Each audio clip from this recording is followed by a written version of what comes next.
Hello good evening friends. आज आप लोगों ने आप में से जिन लोगों ने न्यूज़पेपर नहीं पढ़ा, जिनको टाइम नहीं मिला, आज उनके लिए today's news in a summarized way we are going to present to you.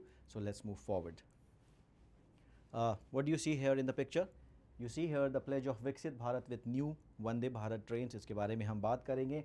This is the idea of Viksit Bharat of India progressing. So we all should be aware of such kind of facts. और यही चीज़ news जो है 31 अगस्त 2024 को 3 Vande Bharat express trains launch होंगी। मेरठ लखनऊ, मदुराई बेंगलुरु, चेन्नई नागरकोइल। सो ये जो वंदे भारत जो पूरा इनिशिएटिव था, ये मेक इन इंडिया के अंदर ये चीज़ पूरी बनी है। 2019 में पहले ये लॉन्च हुई थी वंदे भारत, और ये सुपर फास्ट ट्रेन है जैसा कि आपको पता है। सो इसके बारे में हमें जानना ज़रूरी है। उसके बाद हम देखते हैं कि हमारे जो एक कोलंबो में national security adviser Ajit Doval वहाँ पे पहुँचे, and there is a Colombo security conclave. So this CSC is very very important. और यहाँ पे ना सिर्फ श्रीलंका बल्कि मॉरिशस और मालदीव्स के भी नेशनल सिक्योरिटी एडवाइज़र थे, और यहाँ पे डिस्कस किया हुआ transnational threats with all the NSAs. So this is very very important as far as the subcontinent strategic security concerns go. Okay. So अगला जो है हमारे जो प्राइम मिनिस्टर हैं, he is going to visit Brunei and Singapore in the first week of September. तो किसी भी देश का जो हेड ऑफ स्टेट होता है, प्रेसिडेंट या प्राइम मिनिस्टर, अगर उनकी कुछ इंपॉर्टेंट विजिट्स हैं, एंड स्पेसिफिकली अगर वो इंडियन सब कॉन्टिनेंट के कॉन्टेक्स्ट में हैं या इंडिया के ऊपर कोई उनका इम्प्लीकेशन है, so we should know from the current affairs perspective.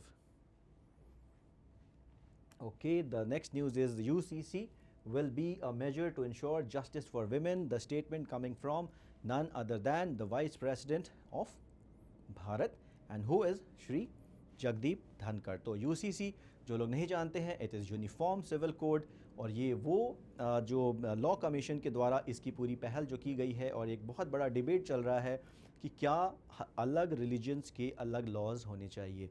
क्या हिंदू लॉ अलग हो, मुस्लिम लॉ अलग हो, सिखों का अलग हो, क्रिश्चियंस का अलग हो, पारसीज़ का अलग हो। तो there has to be a uniform civil code. More on it हमारे जो ऑनलाइन कोचिंग में जो हमारे क्लासेस होते हैं उसमें आपको हम बता सकते हैं। अभी के लिए you should know that this is what was discussed in today's newspaper. Then we have something, आप सब लोग जो कि लॉ एंट्रेंस एग्ज़ाम देने वाले हैं दिसंबर में, चाहे क्लैट और एलिट का हो या फिर नेक्स्ट ईयर देंगे, शायद 40 साल पहले पैदा नहीं हुए होंगे, you were not born, and but then today's newspaper is educating you about an event which took place in 1984 in the wake of the assassination of Prime Minister Indira Gandhi. कुछ rights वहाँ पे हुए थे, और यहाँ जो news है ये बोलता है कि जो जगदीश टाइटलर उनके नाम के लिए court has ordered the framing of charges. So जैसे कि हम लोग लॉ एंट्रेंस पढ़ रहे हैं, हमें लीगल नॉलेज हमको ज़रूरी होता है जानना। तो यहाँ पे आप देखिए कि कोई सेक्शंस लगाए गए हैं उनके ऊपर, जो पहले इंडियन पीनल कोड था और अभी भारतीय न्याय संहिता बोलते हैं।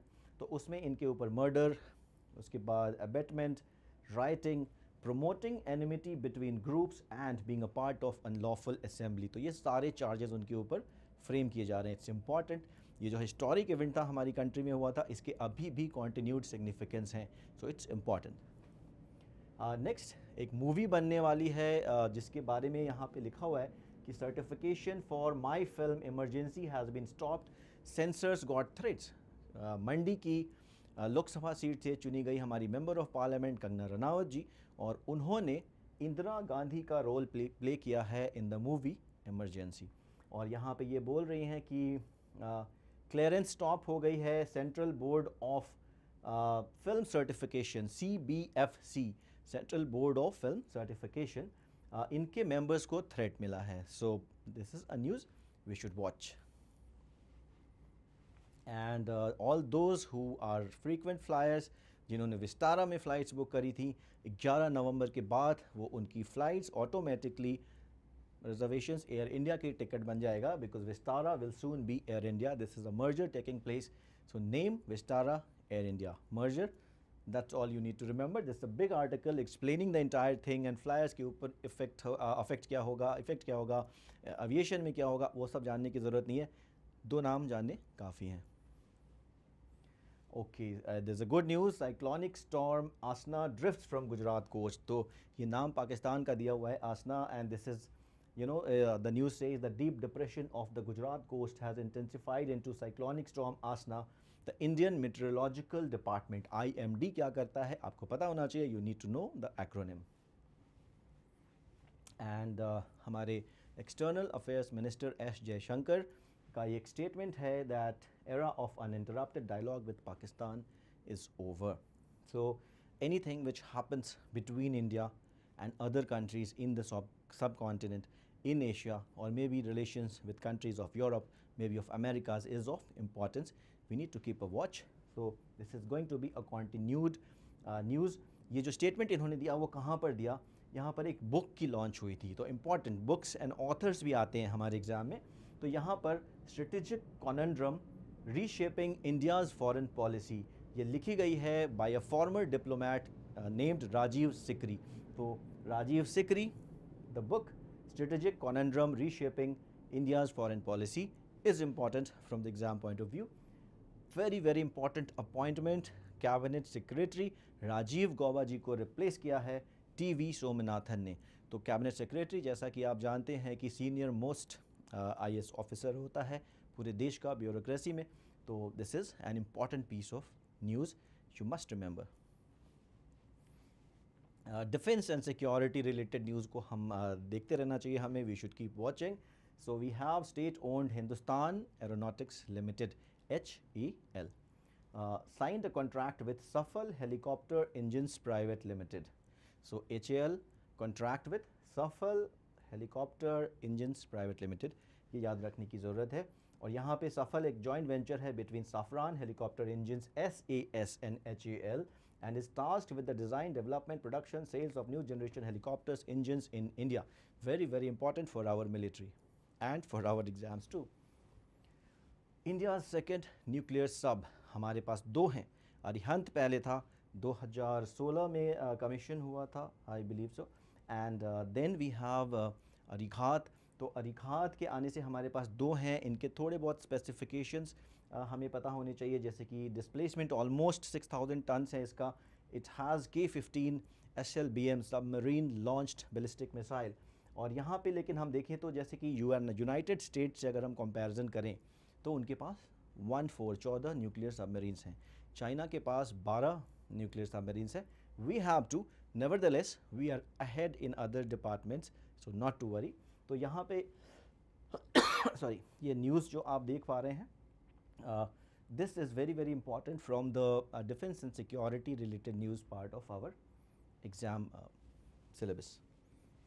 देन वी हैव बांग्लादेश में जो 5 अगस्त को जो इवेंट्स हुए थे, the head of the state had to fly away and interim government form हो गई. कल के न्यूज़ में था कि एक ग्रुप को, जमात को बैन उनके ऊपर अपलिफ्ट किया गया. तो बहुत सारे अपहीवल्स हो रहे हैं, बहुत सारे जियो पॉलिटिकल, जियो स्ट्रेटेजिक रामिफिकेशंस होंगे.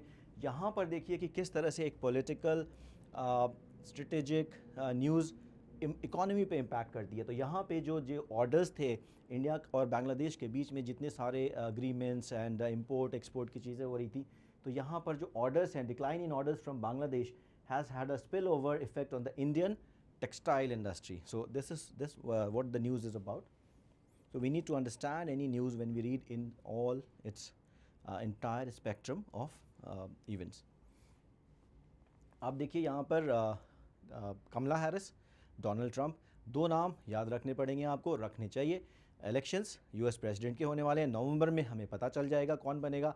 दिसंबर में आपका एग्ज़ाम है, तो हो सकता है आपके एग्ज़ाम में कुछ ना कुछ क्वेश्चन इसके ऊपर से आए. ये भी पता होना चाहिए कि Kamala Harris is a democratic nominee and Donald Trump is a republican nominee. तो democratic, republican, Kamala Harris, Donald Trump, US presidential elections. Important from our current affairs perspective. And then very very good news for India. जब हमने देखा कि shooting में हमने shine किया था Paris Olympics में, वहाँ पे समर ओलंपिक्स में, वहाँ मनु भाकर ने मेडल लाया था. यहाँ पर आप देखिए अवनी लिखारा ने एक गोल्ड मेडल लिया है and Mona Agarwal has taken a bronze. The important thing is not gold और bronze but both are winners. और यहाँ पे एक और जो अचीवमेंट है अवनी लिखारा की, वो एक हिस्टोरिक डबल, यानी कि पिछले पैरालंपिक्स में भी इन्होंने गोल्ड लिया था और इस बार भी गोल्ड लिया है. तो this is a feat which is stupendous and not achievable by everyone.